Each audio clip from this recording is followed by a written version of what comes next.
Let's now bring in Jim Middleton, political consultant. Jim, great news in Victoria, your home state today. Out of lockdown from midnight tonight, schools are reopening, the 5 kilometre travel limit is going to be lifted. Interesting though, no visitors to be allowed in households. Obviously health authorities increasingly concerned about that household transmission.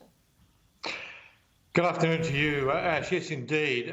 Very decisive early on, got us to where we are now. Still very concerned, obviously, about the particular virulence of the Delta variant, and therefore these questions, these issues of no visitors, also masks inside at work, and no spectators at sporting venues. So this is a bit different from the emergence from lockdown last year. The restrictions are there, and they're still tighter. But kids are going back to school. Restaurants and bars are open with limits, etc., etc. That's very, very good news. Quite clearly, too, Ash, considerable frustration on the part of Dan Andrews and Victoria about what is not being done in New South Wales, and therefore these added border restrictions, places like Wagga and Hay, for example. Time, I would suggest, in New South Wales for Greater Sydney to be locked down with a ring of steel. The ring of steel worked in Melbourne last year. It was not about locking people out of Melbourne. It was about protecting the rest of Victoria and indeed the rest of the country from infection. And I suspect that would make a considerable difference, particularly now that things are clearly on the way to being out of control, if not out of control, in Sydney.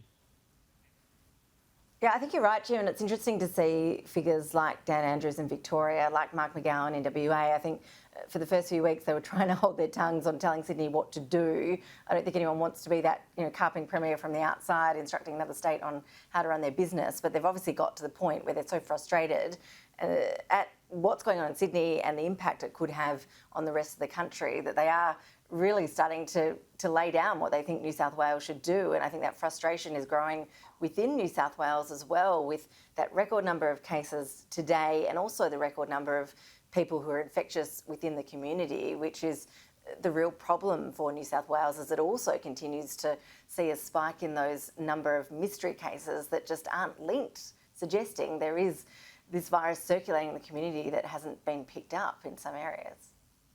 I do wonder, Ash, whether Gladys Berejiklian is in full control of her cabinet. It did seem to me that the message coming from Kerry Chant over several days and implied in what Gladys Berejiklian was and wasn't saying today, that they would prefer tighter restrictions, but maybe there are people within the New South Wales cabinet who are resisting that. Now, that's highly problematic when you've got a situation where the numbers are escalating quite rapidly. The mystery cases are growing fast too. The number of people in hospital is growing.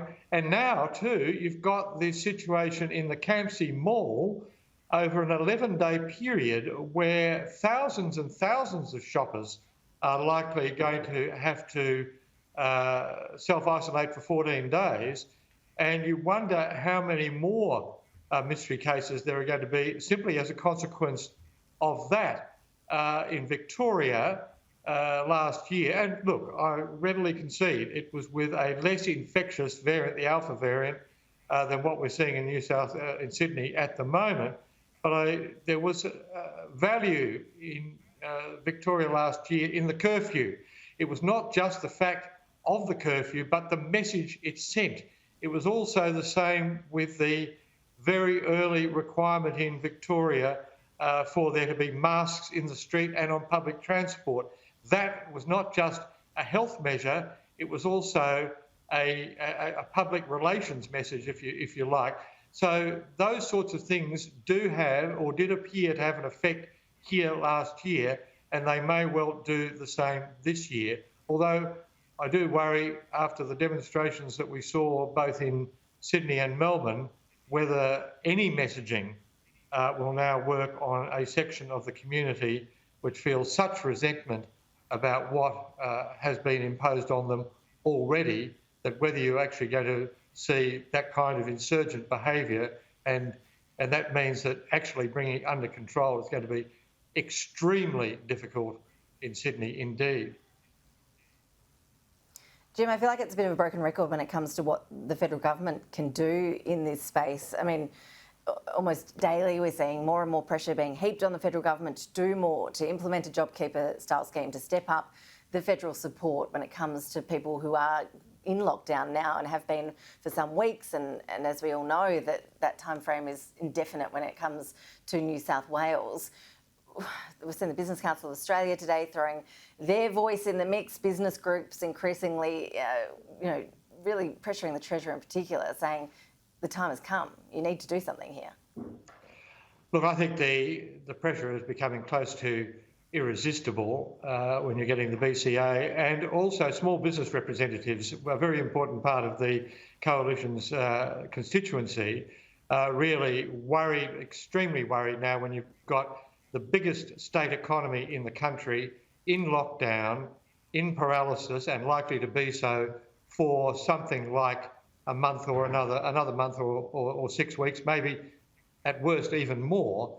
Now, what we've got at the moment is a gesture in the right direction, but it is not enough, quite clearly.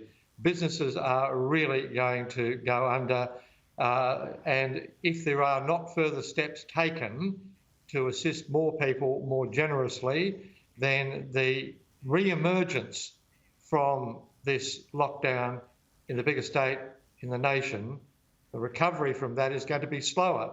And one of the great successes, whatever the failings of JobKeeper and JobSeeker, was that by keeping people connected with their employers, when the time came for Victoria in particular to open up after that big lockdown, the economy here bounced back very rapidly indeed. And that's what you really want, and you want it to happen again.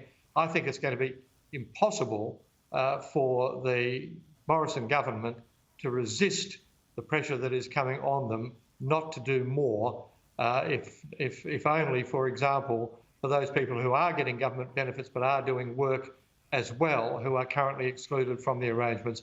Whether on top of that, the amount that's being paid to people increases as well, that is another issue. But making some kind of wrought-proof version of JobKeeper 2.0, which is really what both business and workers representatives, the union, seem to be seeking, I think it's going to be very, very hard in the end for the government to resist those appeals.